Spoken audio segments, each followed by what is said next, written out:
आसमान में काले बादल छाए थे और बिजली कड़क रही थी।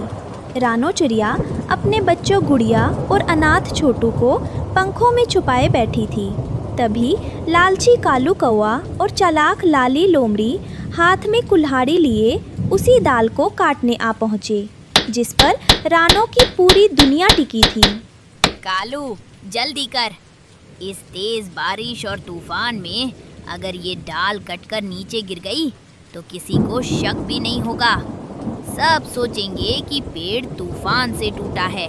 जल्दी चला कुल्हाड़ी, आज इन चिड़िया के बच्चों का काम तमाम करना है।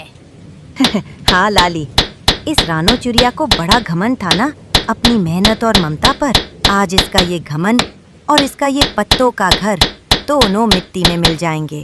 कालू कौवा पूरी ताकत से डाल पर कुल्हाड़ी मारता है। मम्मा, मम्मा जागो, हमारा घर बहुत जोर से हिला है। देखो बाहर कालू अंकल कुल्हाड़ी चला रहे हैं। मम्मा, हम नीचे गिर जाएंगे। मम्मा, मुझे बहुत डर लग रहा है। बचाओ मम्मा, लाली मौसी नीचे मुंह खोले खड़ी है। तभी डाल टूटने की आवाज़ आती है और गोरी कोवी भी वहाँ आ जाती है।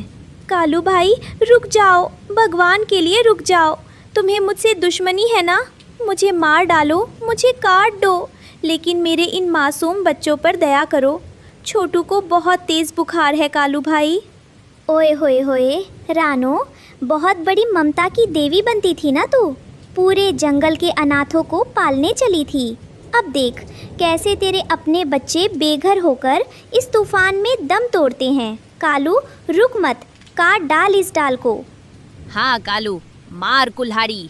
आहा, बस डाल टूटने ही वाली है। आज रात इन बच्चों का मांस चबाकर मेरी भूख मिटेगी। रानो चिड़िया, आज तेरी ममता हारेगी और मेरा लालच जीतेगा। ये ले तेरा आखिरी सहारा। क्या इस भयानक तूफानी रात में रानो चिड़िया अपने बच्चों और अपने इस घर को लाली लोमड़ी और कालू कौवे के खूनी इरादों से बचा पाएगी? क्या दादा बरगद इस अधर्म को रोक पाएंगे?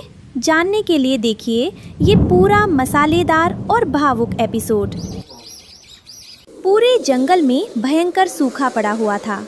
नदियाँ सूख चुकी थी और पक्षी एक एक दाने के लिए तरस रहे थे।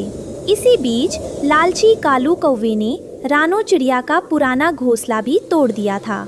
रानो अपनी बेटी गुड़िया के साथ एक टूटी हुई डाल पर बैठी अपनी किस्मत पर रो रही थी। गुड़िया बेटी, हिम्मत मत हारना। भले ही कालू ने हमारा आशियाना उजाड़ दिया है, लेकिन जब तक तेरी मम्मा के पंखों में जान है, मैं तुम्हें बेघर नहीं रहने दूंगी। मम्मा, मुझे अपने घर के टूटने का दुख नहीं है। मुझे दुख इस बात का है कि मेरी पढ़ाई और स्कूल के चक्कर में आपको दिन रात दूसरों के घरों में बर्तन मांजने पड़ते हैं, मजदूरी करनी पड़ती है। आपके पंख पूरी तरह फट चुके हैं मम्मा। अगली सुबह रानो अपनी बेटी गुड़िया को स्कूल भेजने के लिए तैयार करती है। वो मजदूरी करके लाए गए कुछ सिक्कों से गुड़िया के लिए फटी हुई कॉपियाँ सिलती है, लेकिन गुड़िया अपना स्कूल बैग छुपा लेती है। गुड़िया बेटी, सुबह हो गई है, जल्दी से अपना बैग उठाओ, स्कूल के लिए देर हो रही है। पढ़ लिख कर तुम्हें एक बड़ा पक्षी बनना है। मम्मा, मुझे स्कूल नहीं जाना, मुझे नहीं पढ़ना।